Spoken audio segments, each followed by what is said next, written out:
He tied husbands face down, bound their wrists, and placed porcelain plates on their backs. If the china so much as rattled, he'd kill. Then, while the helpless man lay trembling listening, he would walk into the next room and do the unthinkable.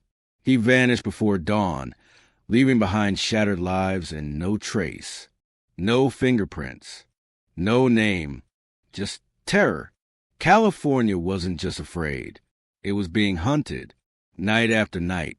For over a decade, he slipped through cracks in the system. He watched, listened, lurked. He knew the sound of your back door. He memorized the layout of your hallway.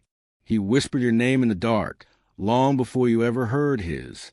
And when they finally caught him, he wasn't some unhinged monster with wild eyes and blood under his nails. He was an old man, retired, living with his daughter, talking about pot roast. They called him the East Area Rapist. Later, the original Night Stalker. But the truth is, no nickname captured the evil beneath that ordinary face. Joseph James DeAngelo didn't just commit crimes. He committed the unthinkable and then watched the world try to solve them from behind a screen. This is the story of one of the most elusive predators in American history. A man who stalked in silence, hid in plain sight, and waited decades for justice to finally knock on his door. Between 1974 and 1986, California was stalked by a predator so calculating, so precise, it was as if he rehearsed every crime. In total, over 100 burglaries.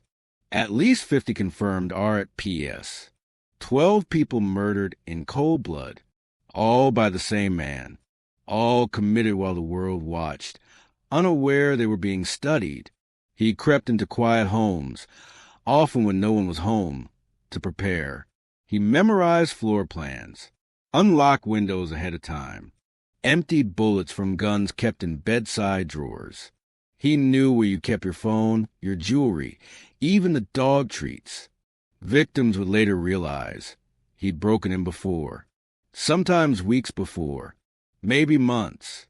At night, he struck like a ghost, wearing a mask, often carrying a flashlight clenched in his teeth. He'd blind his victims before they could scream.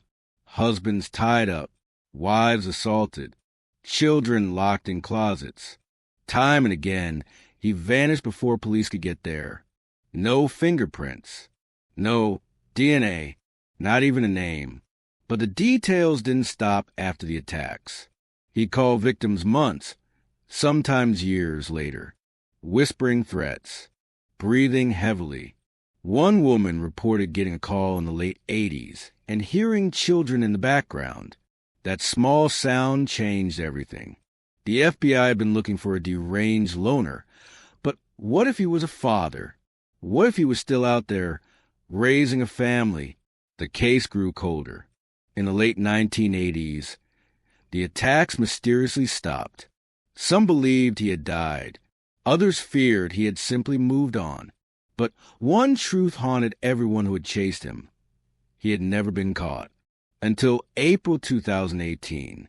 Joseph James DeAngelo, 72 years old, a retired police officer, a father, a grandfather, living quietly in a modest home in Citrus Heights.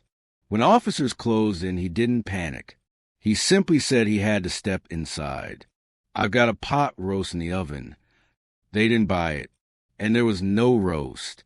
But there was a computer, running, active, a man who had stayed up to date with the latest police techniques, a man who had tracked his own case on internet forums, a man who might have even posted comments, dropping hints, taunting those trying to find him.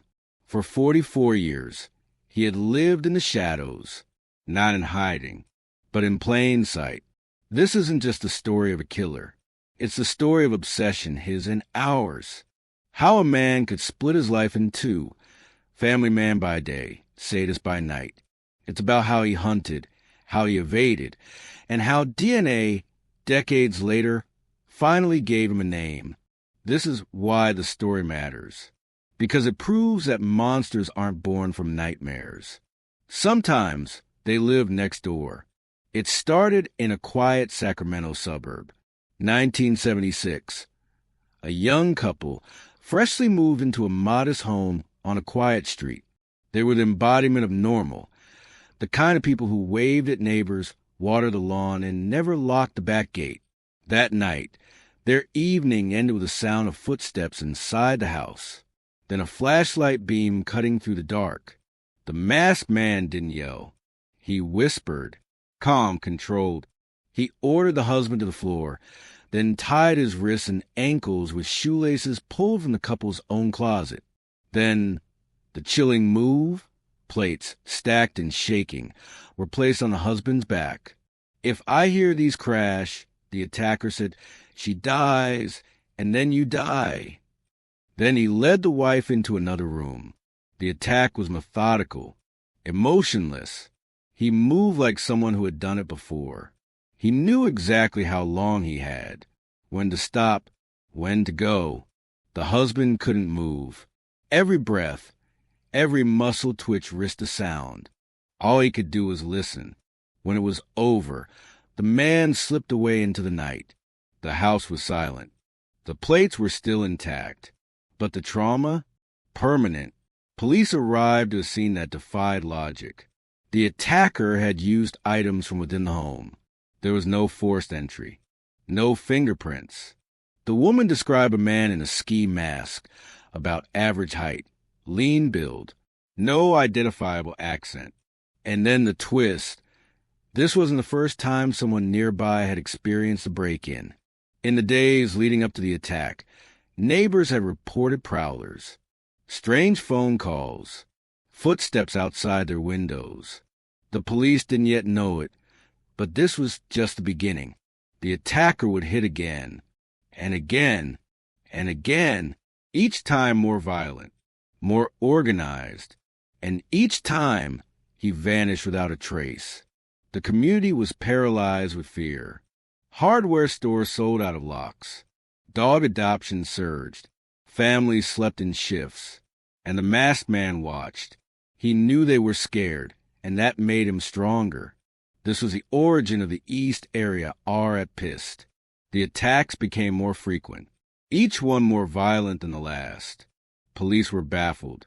Witness descriptions varied. But one thing was clear. He was watching his victims long before he struck. He knew their routines, their houses, their bedrooms.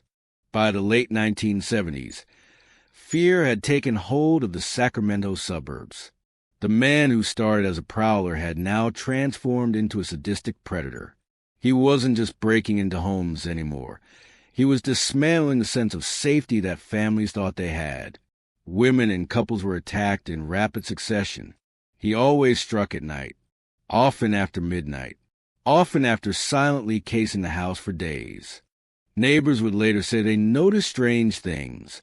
A bicycle left abandoned in the bushes, a barking dog that wouldn't stop, a door left ajar. None of it seemed to make sense until the police tape went up. He stalked his victims with precision. He'd slip through sliding doors, pry open windows, disable porch lights. Sometimes, days before the attack, he'd sneak in unnoticed just to leave a door unlocked for later. He would hide weapons, preposition shoelaces, even remove bullets from guns inside the home. The attacks were never random, and always the dishes. He'd stack cups and plates on the backs of tied-up husbands. If I hear them fall, he'd say, "You're dead." It wasn't just a threat, it was theater, a game designed to crush the psyche. Law enforcement began to link the crimes. He moved with chilling precision from one neighborhood to the next, one county to another. But just as soon as a pattern emerged, it changed. He adapted, and each time he did, the violence escalated. One woman, Ped while her child slept in the same room, recalled the way he whispered to himself as he paced around her home. Another couple reported that he lingered long after the attack, rummaging through their drawers, eating food from their fridge, and finally vanishing into the night. Investigators struggled. The attacker left few fingerprints. No one had a clear image of his face. Descriptions of his voice varied. Some said he sounded young. Others thought he faked accents. What united the accounts was the overwhelming fear. Victims recalled the sheer terror of hearing his rhythmic, shallow breathing in the dark, the chilling certainty that this man knew them, that he had watched them, that he had picked them. And then, just as the media began calling him the East Area Rapist, he vanished, but not for long. He didn't stay in one place. After a wave of assaults in the Sacramento suburbs, he disappeared. Then, the same nightmare surfaced over 300 miles south. Different city, same signature. Duct tape bindings, pre-cut ligatures, plates used as alarms. It wasn't just a pattern, it was a ritual. Law enforcement in Northern and Southern California weren't sharing notes. Different jurisdictions. No DNA databases. No shared systems. He exploited the gaps in communication, slipping through cracks like smoke. Where one community breathed a sigh of relief, another screamed in horror. As the crime spread, so did the names. In the north, he was the East Area Rapist. In the south, where the murders began, they called him the original Night Stalker. Detectives thought they were chasing different monsters. But it was the same man, just with evolving confidence and a more brutal appetite. Residents were terrified. He wasn't just attacking. He was watching. Families found windows open that had been locked. Phones rang late at night with silence on the other end. Pets were missing. Items slightly moved. Nothing provable, but all signs of a predator testing his prey. Entire neighborhoods changed how they lived. Some installed alarms for the first time. Men stayed up at night with baseball bats. Mothers triple-checked windows. But none of it stopped him. He'd crawl through fields, cut fences, and sneak in under cover night, almost always without leaving fingerprints. What was worse, he seemed to be taunting investigators. One night after an attack, a detective got a call, heavy breathing, then a whisper, "You'll never catch me." He was right for decades. Multiple agencies launched separate investigations, but the lack of modern technology made collaboration nearly impossible. No DNA, no central databases, just fingerprint cards, tapes, and guesswork. Leads came in waves, tips, sightings, composite sketches, but nothing stuck. Officers working on the East Area Rapist case in Northern California didn't realize that the brutal murders happening down south, of couples attacked in their own homes, were connected. Even within departments, evidence sat boxed in separate corners of rooms, marked but never cross-referenced. The bureaucracy of policing was its own roadblock. Some detectives began to obsess. A few built makeshift case walls in their basements, stringing connections, try and make sense of the senseless. Meanwhile, victims or survivors were left in agony. Many never even learned that others had suffered similarly. The silence wasn't just from trauma. It was institutional. With each new case, panic rose in the communities. News outlets gave him new monikers. Police held town meetings, and citizens began to install floodlights and buy guns. Still, he kept slipping through. The FBI began to take notice. But back then, profiling was still in its infancy. Behavioral analysts guessed he might be a loner, a truck driver, a military man. No one even guessed he could be a cop. The shift from RP to murder came without warning. Suddenly, his victims weren't surviving. Blunt force trauma, gunshots, stabbings. He silenced witnesses permanently. Still, he stalked. Still, he called, the escalation was rapid. In 1979, he struck again, but this time, the couple didn't live to recount their nightmare. Their bodies were found days later. The woman was at the man bludgeoned to death. Crime scene photos were gruesome. Investigators noted the same telltale knots, the same pattern of control and rage. The violence was no longer just about terror. It was about erasing evidence. Killing became part of the ritual. It didn't take long for detectives in Ventura County to suspect a link to earlier R@P cases. But without DNA or digital records, it was a hunch, not a lead. No one imagined that the East Area Rapist who had vanished had simply changed zip codes and his tactics. He began striking homes farther south. Victims were no longer random. He selected isolated homes, couples, places with poor lighting and easy exits. He brought tools, shoelaces, gloves, a flashlight taped over to emit only a sliver of light. He brought a gun, and he lingered. Victims who survived the early attacks often recalled how long he stayed. Sometimes hours, rummaging, eating, drinking beer from their fridge, making himself at home while the tied-up victims lay helpless in fear. With the murders, that same behavior continued. Except now, the house was silent by morning. Even in death, he taunted. Neighbors recalled a car circling for days before the attacks. Others described prowlers peering in windows at night, only to disappear when confronted. He was always near, always watching. The press started calling him something new, the original Night Stalker. His crimes became more sinister, his presence more spectral, and the state of California, frozen in fear. He was no longer just a Rapist. He was a killer. For some, the nightmare didn't end when he left their homes.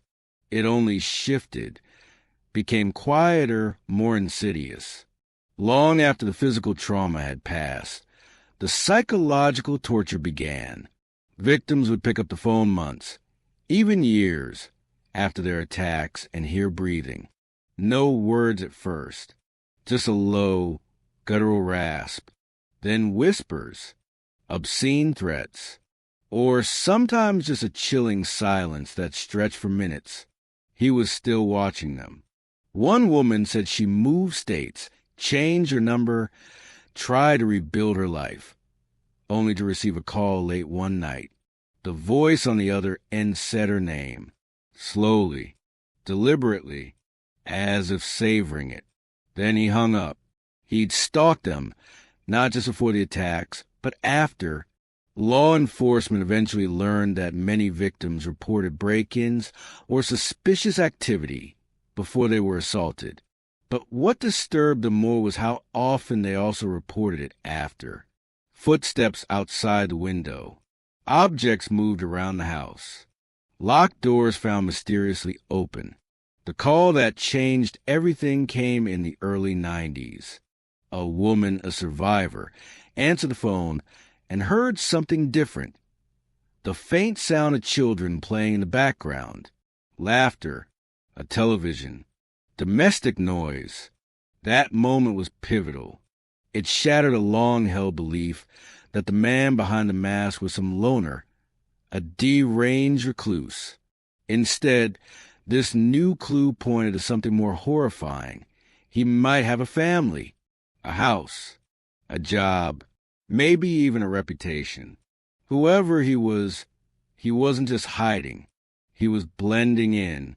The calls continued into the late 1990s, always from block numbers, always haunting.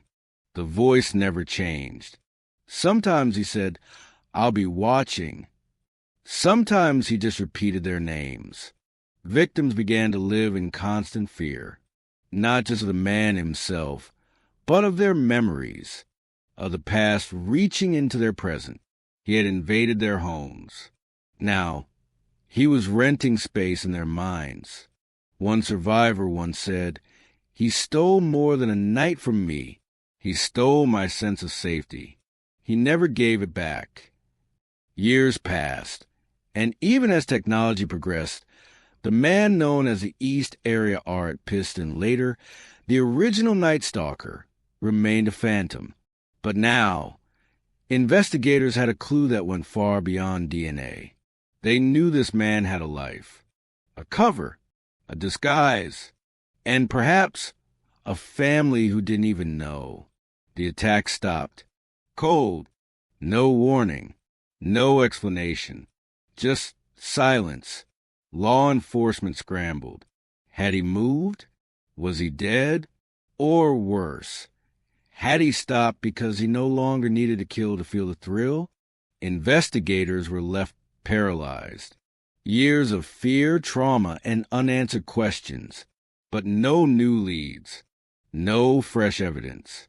Just the weight of unsolved horror bearing down on dozens of departments. The public tried to move on. So did the survivors. But trauma doesn't end when the violence does. He had planted seeds of lifelong fear. The idea that he could still be watching, still be near. Some believed he'd been arrested on unrelated charges. Others speculated he had taken his own life. But seasoned detectives weren't convinced. They believed he was still out there, blending in.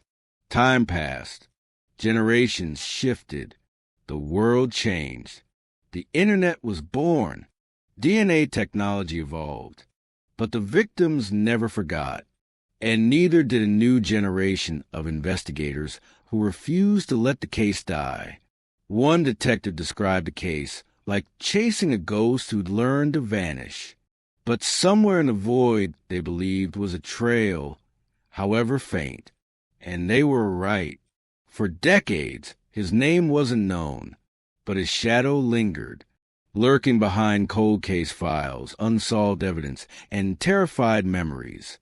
He didn't stop because he was done. He stopped because he had to, and he was watching everything. Online forums kept the case alive. Internet sleuths combed through clues. One mysterious user posted suspiciously specific comments. Then, the day of DeAngelo's arrest, they vanished. While the police files collected dust, a new generation refused to let go. In the early 2000s, the internet began breathing life into long-dead leads. Web sleuths, Redditors, true crime bloggers. They didn't have badges, but they had time, curiosity, and obsession. And in forums scattered across cyberspace, the East Area Rapist case found a second wind. One particular message board became a hub. Users analyzed attack timelines, pored over scanned documents, created suspect maps. It was the digital equivalent of a detective's war room. One thread in particular kept resurfacing. A user who called himself the Ghost left unnerving comments.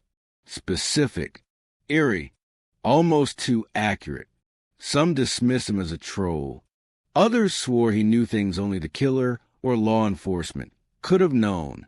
In one post, he detailed how the rapist likely selected his victims by watching them through neighborhood walks, sometimes weeks in advance. Another comment hinted that the man had military training and may have worked in law enforcement. It matched a theory long suspected by a handful of investigators, but had never been made public. The community grew uneasy. Some users started screenshotting every comment the ghost made. Others tried tracing his IP. They got nothing.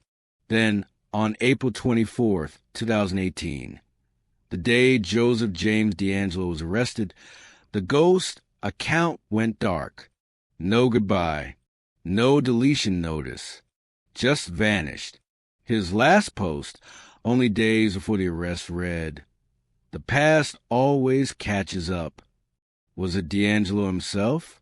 A former investigator? Someone close to the case? or just a disturbed voyeur with too much time and a cruel sense of drama? No one knows. But the timing shook the online community. Even law enforcement reportedly reviewed archived posts. This was no longer just a case of forensic evidence and criminal profiling. It had become something else. A digital ghost story. Proof that sometimes the monster isn't just hiding in your neighborhood. He's hiding behind a username. In 2018, more than 4 decades after his first known attack, the case took a groundbreaking turn. A small team of investigators tried something unorthodox, something that had never before been used to catch a serial killer. They uploaded the unknown assailant's DNA into a public genealogy database, GEDmatch. The DNA didn't match any known suspect, but it did match someone else, a distant relative, from that one genetic thread. Experts in forensic genealogy began reverse engineering a family tree, using birth records, obituaries, marriage certificates, and census data. They narrowed the possibilities. It was painstaking. It took months. But slowly, branches of the tree were eliminated until one name remained: Joseph James DeAngelo. DeAngelo had never been a suspect, a former police officer, a father, a neighbor. No red flags, no reason to look twice. But when officers retrieved DNA from something he discarded, possibly a tissue or something from his trash, it was a perfect match. The hunt was over. When they knocked on his door in April 2018, DeAngelo didn't resist. Inside his house, police found weapons, mementos, evidence of a man who had kept trophies for decades. But he was calm. His dinner was in the oven. After 44 years, the man who had shattered lives and haunted communities was finally in custody. It wasn't brute force that caught him. It wasn't a tip or a confession. It was a double helix. The age of genetic justice had arrived. Joseph James DeAngelo, a 72-year-old retired cop, lived with his daughter and granddaughter. When police arrived, he said he had to check his pot roast. There was no pot roast. There were only secrets. They had him, the man who had terrorized California for over a decade, the man who had vanished into ordinary life, hiding behind backyard fences and grocery store aisles. DeAngelo had worked as a police officer in the 1970s. He had written parking tickets by day and stalked homes by night. Investigators had expected a monster. Instead, they found a balding, soft-spoken grandfather, quiet, calculated, and yet in his garage, in his home, they uncovered chilling evidence: trophies, maps, journals. A life split between duty and darkness. The community was stunned. Neighbors described him as grumpy but harmless. No one suspected the frail old man with the short temper had once whispered death threats over the phone or tied victims up with shoelaces and towels. The news spread like wildfire. Golden State Killer caught. Cameras swarmed his house. Survivors wept. Some cried with relief, others with rage. The face they had imagined for 40 years, now locked in a cell. But what stunned people most wasn't that he had been caught. It was that he had never really run. He didn't live in a foreign country. He wasn't in hiding. He lived among them, shopping at the same stores, breathing the same air. For decades, as detectives hauled out boxes of evidence and as reporters pieced together his movements, one question echoed across the country. How many more secrets had Joseph DeAngelo kept? He hunted families at night and lived like a grandfather by day. His family never suspected a thing, and he watched his case unfold from his own computer among the people trying to solve it. Joseph DeAngelo was the very image of normalcy. He shopped at the same grocery stores as his neighbors. He greeted people on the sidewalk. He fixed things around the house. He babysat his granddaughter. But at night, he relived the past. Investigators later discovered he followed the case obsessively. He read Reddit threads, followed updates on cold case forums, and reviewed articles written by people who were unknowingly describing him.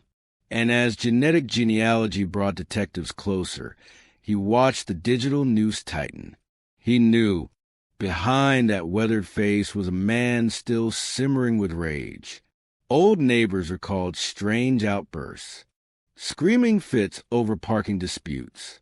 He was known for his temper, but no one imagined the rage was rooted in the past, a past littered with shattered lives. The scariest part wasn't just that he hid in plain sight. It was how well he fit in. He confessed, but only after facing rows of survivors and family members. It took 44 years to bring him to justice, and he said just 2 words. "I'm sorry." He pled guilty to 13 counts of murder and 13 counts of kidnapping. In exchange, prosecutors dropped the death penalty. The courtroom was packed, not just with journalists and law enforcement, but with survivors who had waited decades to see the face of the man who terrorized them. Some faced him for the first time. Others had waited a lifetime. One survivor described being 15 when he broke into her home. She was in her 50s when she finally got to speak directly to him in court. Her voice cracked, but she never looked away. "I was just a kid," she said, "and you destroyed that."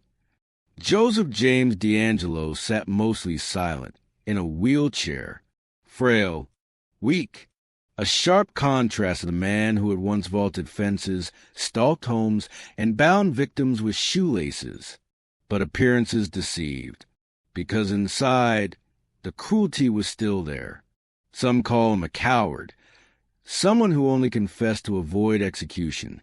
Others said it was never about remorse. It was about control. He wanted to see the damage he caused. One last time.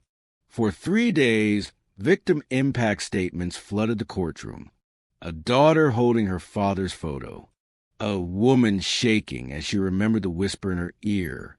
An aging mother who lost her son in 1981. She never remarried, never stopped grieving. And through it all, he said almost nothing, until the end. In a voice barely louder than a whisper, DeAngelo leaned forward, eyes downcast. He muttered, "I've listened to all your statements, and I'm truly sorry for everyone I've hurt." No explanation, no tears, just 2 words. "I'm sorry." The judge delivered the sentence. Multiple life terms without the possibility of parole. He would die in prison. But the courtroom knew what that sentence really meant. This wasn't about punishment. It was about acknowledgement, a moment of truth, decades in the making.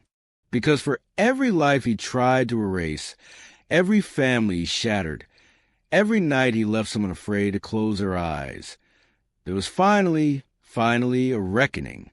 Justice didn't come swiftly, but it came, and the silence that followed his sentence wasn't fear. It was peace.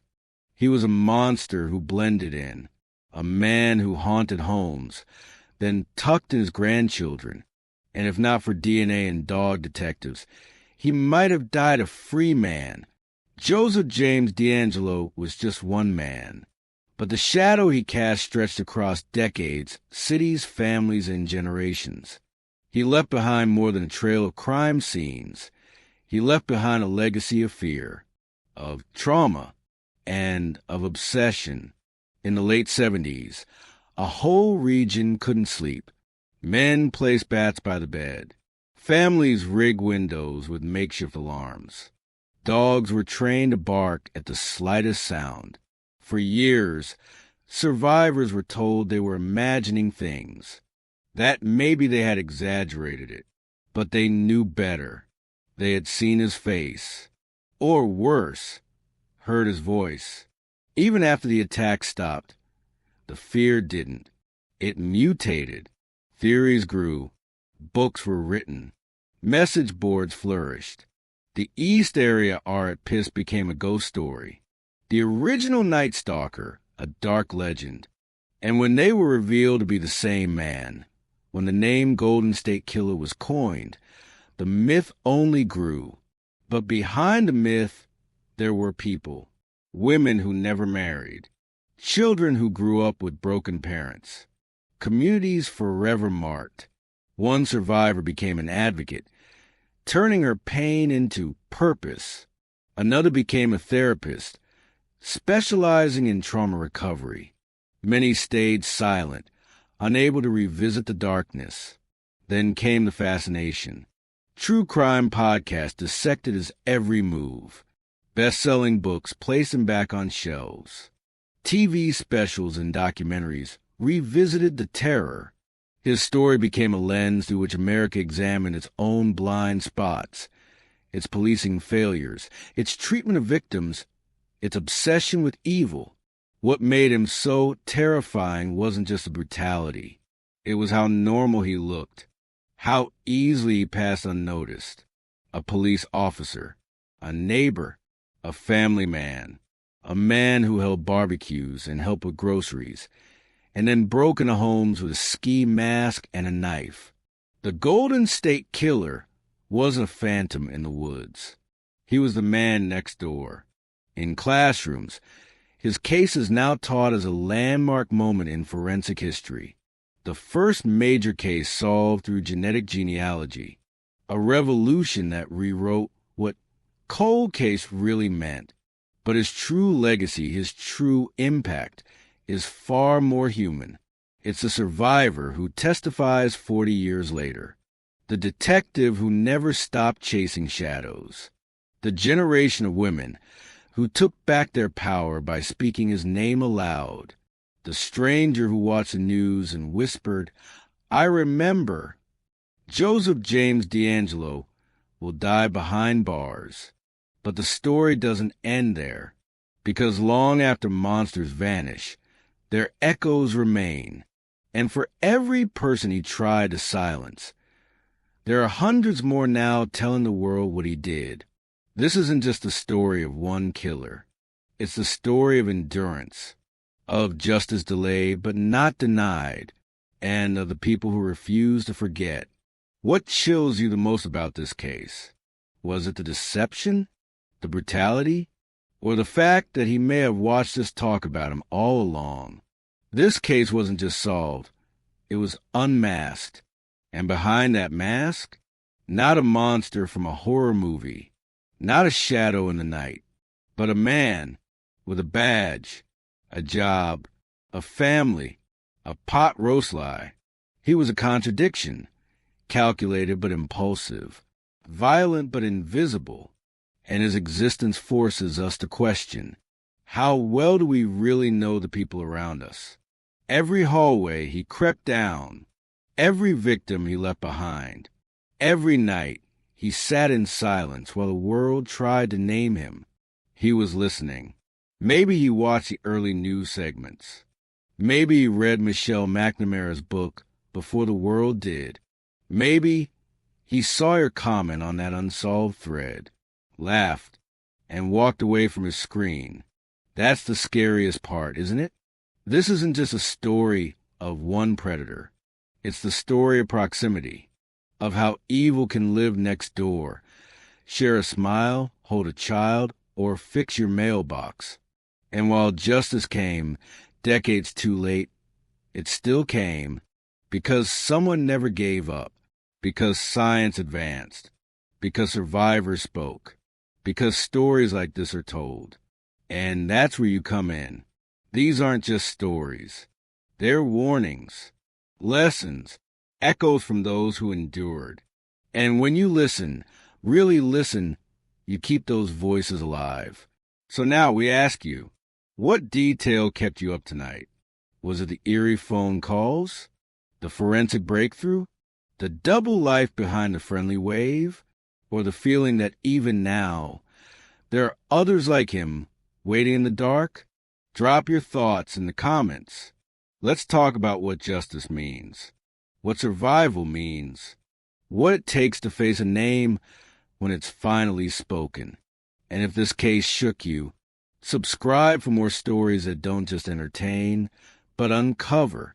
Turn on notifications, because we're not done. We're Crimson Files. And while this chapter may close, the next case is already calling. Sleep tight.